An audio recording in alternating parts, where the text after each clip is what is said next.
So last night we did speak about Journey of the Universe, and today I'm going to be speaking more specifically about the role of the world's religions that Ken so beautifully pointed to. Now, we have clearly a growing climate change awareness, but the action is still coming forward, as Ken just said. So, what is missing? So we need to think about how science and policy and ethics can line up. University of Concerned Scientists is one of the best places on the planet for doing this. But to leverage transformation, we have to find the acupuncture points of change. In other words, we have the science, we even have the policy, but getting this ethical and spiritual mix is into the future. So we want to acknowledge from the very beginning, as an audience like this would understand, religions have their problems and their promise. But what we've tried to do with hundreds of scholars and activists and scientists like Ed Wilson and Peter Raven and others is help to create a field within education where religion and ecology can come forward. How do these traditions contribute to our major problems right now? But this larger force that many of you are participating in, grassroots, religious environmentalism, Catherine just referred to them, interfaith power and light, changing your carbon footprint, and so on. So this field and force is the context of my talk here. Religion and ecology as a field has been growing for 20 years. There's jobs in universities now. Even high schools are teaching this, which is kind of astonishing how rapidly this has come forward. The People's Climate March in New York in 2014, hopefully some of you were there, it was extraordinary. And that has really led the moment when the force was visible in terms of 10,000 religious leaders were there. Now, education and outreach is one of the most important things we can do. And that's what this field and force is trying to combine. I want to just tell you how I got into this. I went to Japan in 73, 74, rather disillusioned in the late 60s and so on. And here's Mount Fuji, the icon of Japan, if you will. But here's also the reality in Japan. And many of those industries went overseas, as we know, from Japan. China, when I first went there in '85, beautiful. Even the cities were remarkable. People riding bikes. Now we have immensely polluted rivers, cities, and so on. So this sense, those of us in Asian studies, I did my PhD in Asian religions, especially China and Japan, we became alarmed. And so we did this project at Harvard for 3 years, trying to study all of the world's religions, with, as I say, hundreds of scholars and environmentalists working on this, to say environmental ethics are going to look different in China, in India, or Africa than our Western Christian and Jewish Islamic traditions. So we did these conferences and published these books. We then created a forum on religion and ecology at a UN conference. 1,000 people came the next day to the Natural History Museum because the scientists there, Mike Novacek in particular, gave us the IMAX theater rent-free. Bill Moyers interviewed the religious leaders saying we need this kind of combination. So in 2006, Gus Beth, a tremendous environmentalist and climate change person, brought us to Yale because he said, after years of doing the science and policy and law and so on, we need the values, we need the ethics. So we're in a science-based school at the School of Forestry and Environmental Studies, but trying to bring this religious, ethical, moral force within a very complicated place, I might say. So we also created a website, which I hope will be useful for all of you here. We're about to do a new version of it, but it has bibliographies of the world's religion. They're sacred texts, statements by religious leaders, and engaged projects on the ground, and we want to add more from Louisville. I'm sure there's more that we might not have. There's a special section on the science of climate change and the ethics and news articles. It's just exploded in 20 years, this field and this force. There's also educational resources, a newsletter, which we're happy to have you join. And again, we want to feature your projects and so on. We definitely want to have UCS in a new newsletter soon. So over the last almost 20 years, we've been doing conferences on this topic, beginning with the Daedalus volume at Harvard. All of that's online and so on. So both international and national conferences. Again, I come back to this moment in 2014 where people told us at the UN, as they were negotiating these very difficult climate talks, they said they were watching the people on the street. And I think we should just pause for a moment to really give it up for Greta Thunberg, right? Absolutely. And they call them children, but I think you, and I'm so thrilled to know so many of high schools and grammar schools are here, the young people are truly leading the way. The action, leaving schools, and so on. Let's give it up. Fantastic. Fantastic. We have your backs. I like to say an intergenerational handshake, and that's what we want to be involved with you all.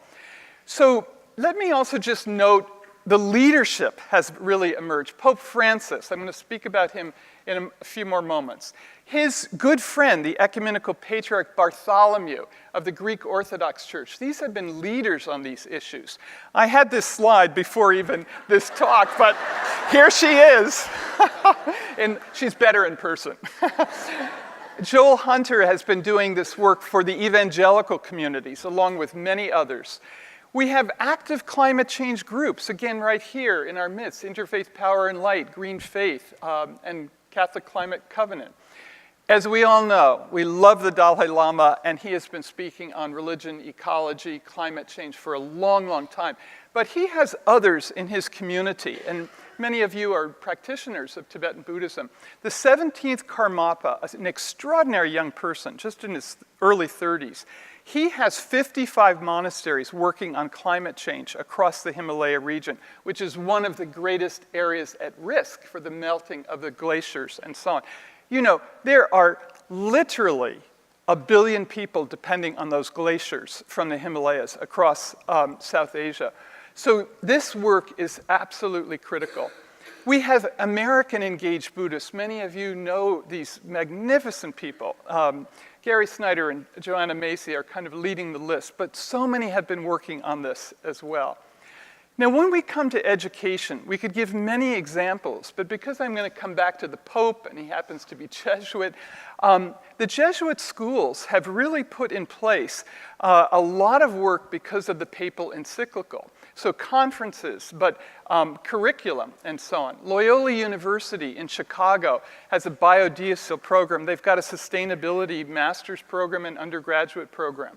So the educational partners just of the Jesuits, 28 universities here, but 230 around the world, and then the secondary schools as well. One of the largest educational groups in the world doing this education on climate change, on ecology, and so on. In particular, they have this online textbook called Healing Earth, which you can get the science and the ethics. Unprecedented. You see, even at Yale, we can't put that together in that same way. But the science of these various issues, what is our moral response? The most vulnerable, as we know, around the world are suffering. In South Asia, but Katrina in our own country, Sandy, and so on, who are the ones most affected? Those least responsible. So the papal encyclical, I want to highlight this because it is one of the most extraordinary documents of our time. You all know Bill McKibben, I'm sure, who founded 350.org, and he says, after coming to Yale a year ago at breakfast the next morning, he said, Mary Evelyn, the most important document of the 21st century is the encyclical. Now, he's written more books, blurred more books, read more books than most of us in this room. Dan Esty at our school went to Paris, and before he went to Paris, he was like, oh, I'm not sure if the Pope gets cap and trade and so on. I'm like, that's not quite the point, Dan, even though he's a great policy person. He came back in January, held up the encyclical at a panel and said, this is why we got an agreement in Paris. Pretty amazing. Now, why? Because the encyclical is an invitation to what our teacher Thomas Berry spoke about years ago. and integral ecology, people and the planet. So our School of Forestry is working on the planet, on these ecosystems, Divinity School and so on, people, social justice. So putting this together is critical because these various silos of science and religion have not been working well together until fairly recently. So the ethical challenges of climate change are environmental degradation. Creation is being unraveled. Eden No More is the title of Tom Lovejoy's new essay on what's happening for biodiversity. You're going to hear about it May 6th because this huge report on biodiversity loss is just coming out. It is staggering. It is heartbreaking, which is why we need the energy of religion to get through this sad, bad news. But ethical forces, as Ken beautifully referred to, are things that do make social change happen, things that do make environmental change happen. I'm very, very inspired by King, the civil rights movement. I was in college in Washington, D.C. Nancy Pelosi was there. We were all involved in these issues. But it wasn't until the moral force of religions came forward with people like King that change began to happen. And we have a long way to go. But that's where the invitation to Festival of Faith is so crucial. The leadership of this is amazing. And I think you all can make a difference. Please clap for yourselves.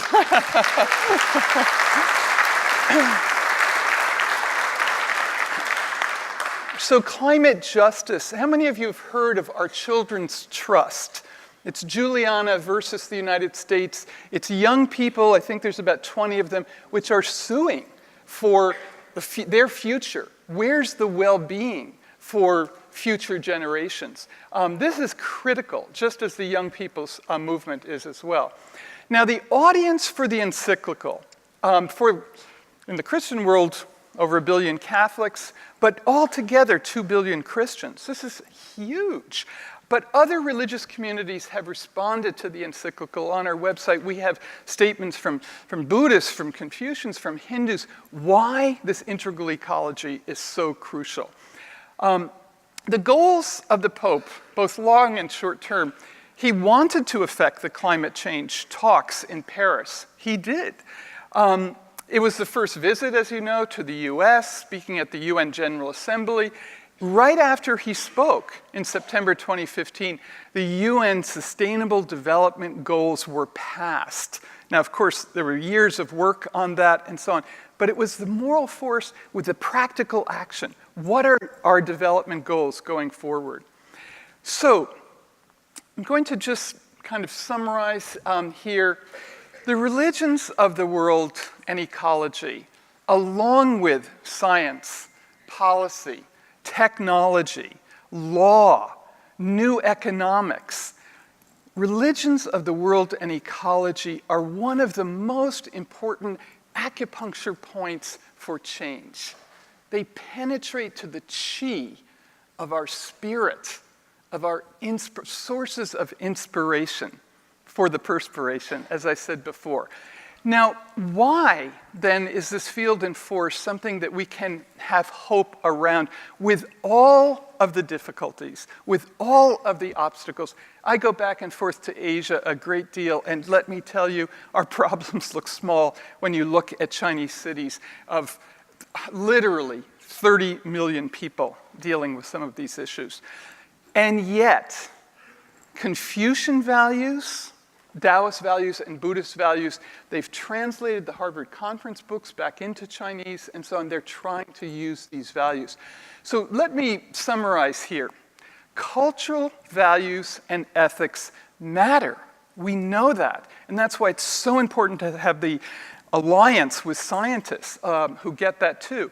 We have incredible educational establishments. I've named a few who can make this difference.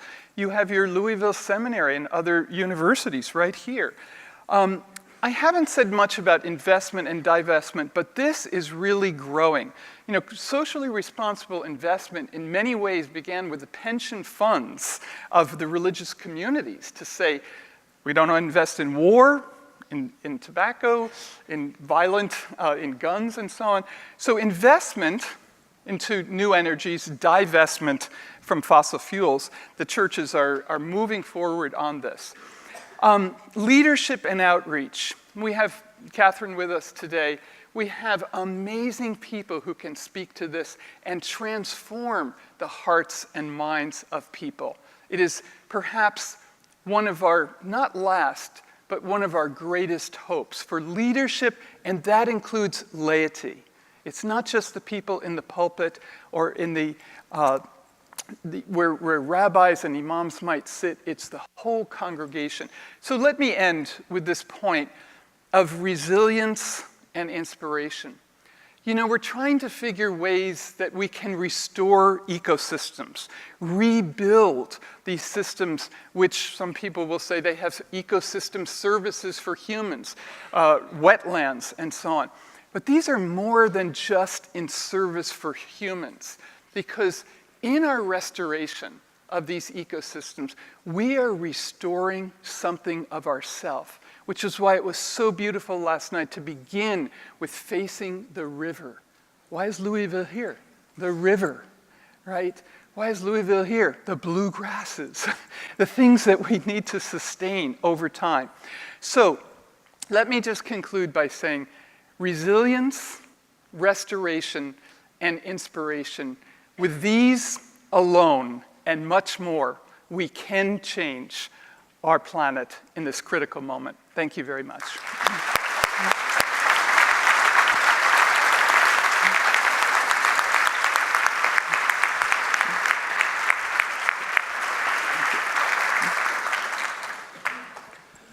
Wonderful, Mary Ellen. I have a couple of questions just to start us off for a brief conversation. Talk a little bit about, I think I was struck by the perspective, almost the shareholder versus the stakeholder, the idea of the short term versus the long term. And I think that it would be fair to say that the problem we're trying to solve for is a long-term problem. And then we are faced with financial leaders, the business community, which you alluded to a little bit, who is more focused on the short term, right, the shareholder. And of course, we know that there is a lot of discussion about that. How about exploring a little bit about why are you optimistic about there's some movement among economists about the way we're thinking about capitalism to sort of expand the time horizons and in that context? Thank you for that question, Nat. So important. So there's a whole new field called ecological economics, and one of the interviews in Journey of the Universe that I do is with Richard Norgaard, who helped found that field, saying the externalities of nature cannot be ignored for profit. People, planet, profit. Mm-hmm. I was just having lunch with the marketing division of the Connecticut Green Bank, mm-hmm, who is trying precisely to work through these issues. Mm-hmm. And they are moving out of the conventional forms, mm-hmm, of profit, quarterly earnings, and so on. Let me also say, since the business community was mentioned, insurance, mm-hmm, is coming to the table, mm-hmm, in huge ways. Mm-hmm. My brother's head of Chubb Insurance in New York. We've been talking about this for 20 years. Just 10 days ago, the head of Chubb Insurance, Evan Greenberg, gave to their stockholders a major statement that this is no longer something we are just thinking about on the horizon, obviously because of risk. Mm-hmm.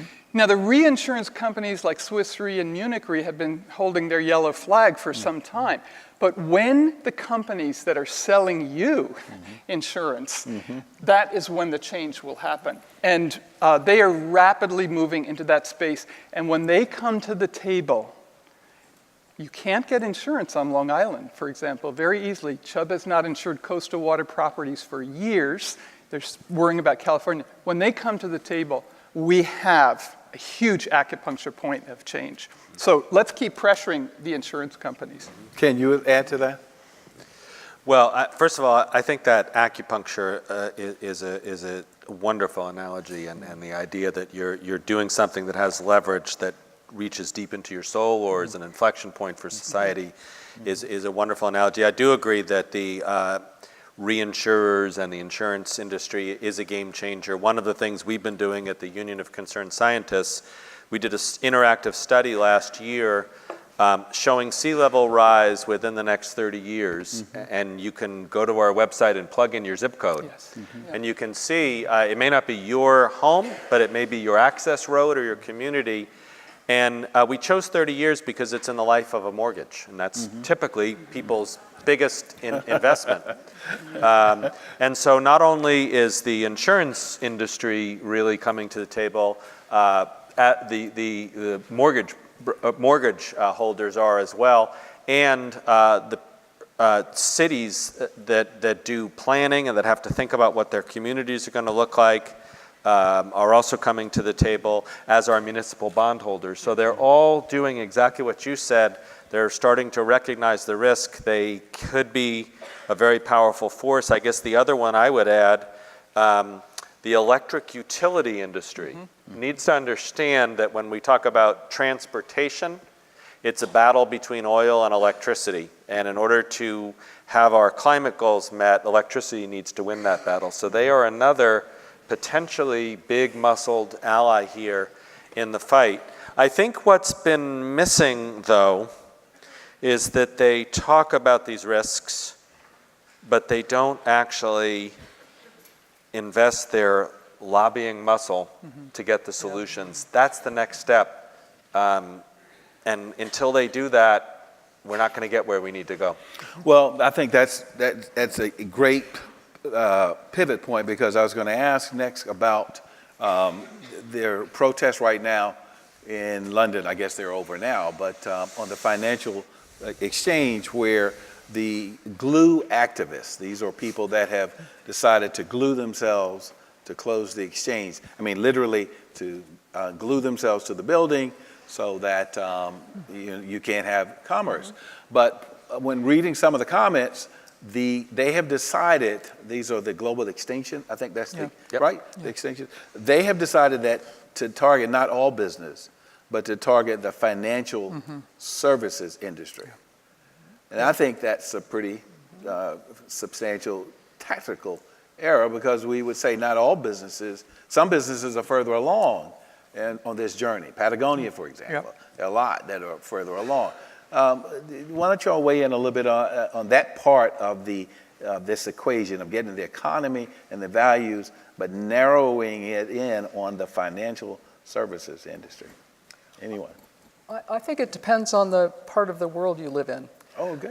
As a Westerner, most of the big cities are along the coast and in the wetlands, in the estuaries. Sea rise and erosion on the far west coast is a major issue. That's where most of the people have built their houses. That's where most of the cities are. The train, the Amtrak that goes north from San Diego to LA and farther points north, goes through a lovely community called Del Mar. Every week there is news of another collapse of the cliffs. The railroad goes right along the cliffs. It's going to cost billions and billions of dollars to move those tracks inland. That's one small but very large example. Transportation is a big issue in the midst of this. Great. Yes. I think you're so right to point to this, because it's again the investment-divestment movement. And I participate in a small group that meets several times in New York, several times a year. And against all odds, almost curiously, our last meeting, because it's ethics and finance is the focus, and they were taking the encyclical and saying, how can we put this, and these are people sitting there from GE, from Citicorp, from S&P 500, the energy czar for Cuomo in New York. These are very influential people who are saying, we must make this ethical shift for finance, financial services, and so on. Ken, you want to add anything? No, I think that is, I think holding the financial service industry accountable for their investments is a really important strategy. You know, just as one example, there's still an enormous amount of financing in building new coal-burning plants in places like Vietnam and Indonesia. You know, China started to export their coal technology. And so I think there's been an effective way in which some of these folks have named names and highlighted who's actually funding these plants. And I think that's a good arrow in the quiver, an important one. A good part of the acupuncture. Yeah.